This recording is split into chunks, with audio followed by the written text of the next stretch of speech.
Hi everyone, welcome back to Nestlings by Robin 2023 Introduction to Embroidery Calendar Series. Well, here we are in June, and so let's start talking about the outline stitch. That is what the stitch for June is, and it's one of my favorite stitches. It's very forgiving. Last month I showed you how these stitches looked stitch out as a running, a back, and an outline. Outline is what we're going to be talking about today, and also the fact that I used a number 12 purl or 2 stitches of embroidery floss or a 40 weight machine embroidery. So that's your 3 in outline right here. I'll put that up a little closer to the camera so you can see it. Gives you a nice width, gives you some weight. If you have 40 weight machines stitching thread that's variegated that you really want to use, you could always use 2 strands, and 2 strands will probably give you a little bit more bulk. So let's talk about stitching. I'm going to move this out of the way too. This is this month's stitch outline. This is the design for June, and it's just a cute little daisy with a heart. And I did it in 2 different colorways to kind of show it. I want to show you what I had stitched first. And if you look at this, you'll see that it's done in a back stitch. And you'll also see that I added that cute little bit of detailing in the center to highlight the white just a little bit. So here it is now, done in outline stitch. So all of this was done in outline stitch. Here's your 40 weight right here. The red is a 40 weight, but I used 2 strands in the center so you can see the difference. And then 1 strand of 40 weight for the vine, and then 2 strands of embroidery floss for the white.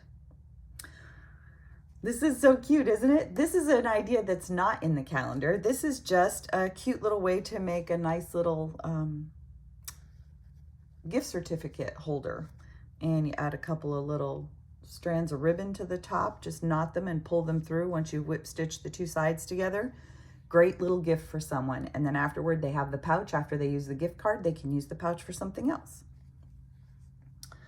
All right, so let's talk about why I think this is forgiving.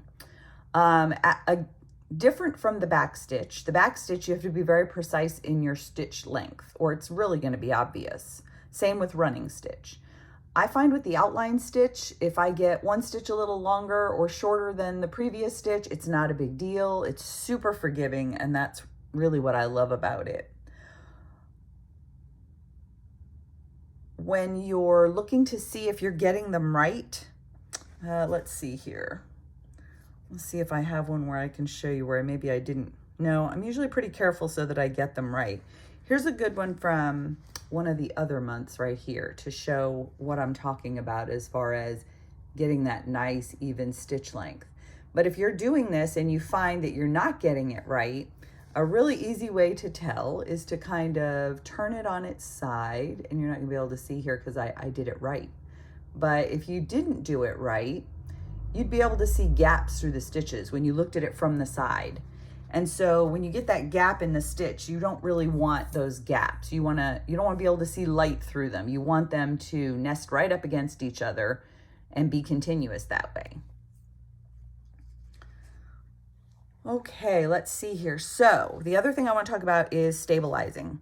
So I say in the calendar that I use a very lightweight stabilizer. Here's what it looks like on the back. And there are times when I'm going to have to cross over between these petals, and it really hides the shadowing very well. So I appreciate, aside from keeping it from stretching too much, it helps hide shadowing. That's why I stabilize. And I also really like to use a hoop. I don't have it with me right this second, but we're going to look at these stitches real quick. All right, so here's one that I have started. And I want to be able to show you how we do this.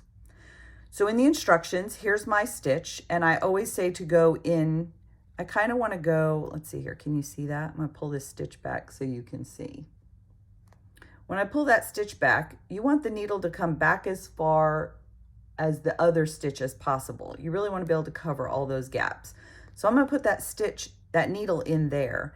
And when I come up, I'm going to come up just that little stitch length away. I know it's wiggly while I'm trying to do this. And then you'll be able to see how that kind of nests right into that previous stitch right there. And again, you can see where the other stitch was, where it ended. So I'm going to go back into that spot right there and come out. And now watch how this is going to nest right into that as I pull it. Nest. And again right here. And I want to get this done. So bear with my wiggly camera skills here while I get this finished. I'm going to sit this down, get this finished, because I want to be able to show you, as I promised, that little detailing that I added to the petals. And again, you'll see, I like to work away from myself. I don't know why I started doing that, but that's just how I do it. Now, when I get to this point where I want to join, this is what I do. I pull my thread down almost all the way, right? Pull that out of the way like that. Come back up like right there where that other stitch was. And when that nests, I'm going to come back over it and join it into the other stitch so that it's seamless. And now I get a consistent amount of width all the way around. All right, now I have finished that. And now I want to go on the back. I'm already on the back here. So this is what I did to get that cute detailing on the front. For this particular one, I was using 2 strands of embroidery floss already.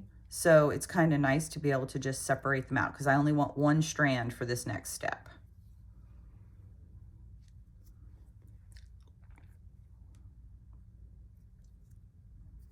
And we're going to rethread. All right, I only want 1 strand, and I'm going to come up to the front. And I hope you can see here that my stitches are kind of going diagonally that way. And so what I did was I followed the diagonal. I came up right on that stitch and I went, ooh, let's see if I can get this so you can see it. Here we go. Right there, diagonal. I went down. And then when I came back up, I made sure I was on the next diagonal. Can you see that there? Pull through and see how you get that little bit of diagonal? And I'm going to follow the diagonal of the stitch again. And again, I'm not being super consistent. I'm not really worrying about stitch length here. I'm just trying to get that little touch of diagonal accent on there. And I did 4 up each side. Now, I do like to stitch away from myself, but I will say that if I go the other way and stitch back, or if I come back down here and try to do it the other way, it's going to be in reverse. So what I did, and this is where I was talking about the stabilizer hiding, when I go to the back side like this, I just scooched straight across to the other side, right?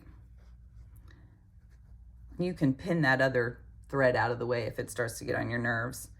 And now I'm on the other side of that same petal right here. And I'm going to pick up that diagonal again. And this way I can stitch away from myself and follow the diagonal of the threads right here. 1.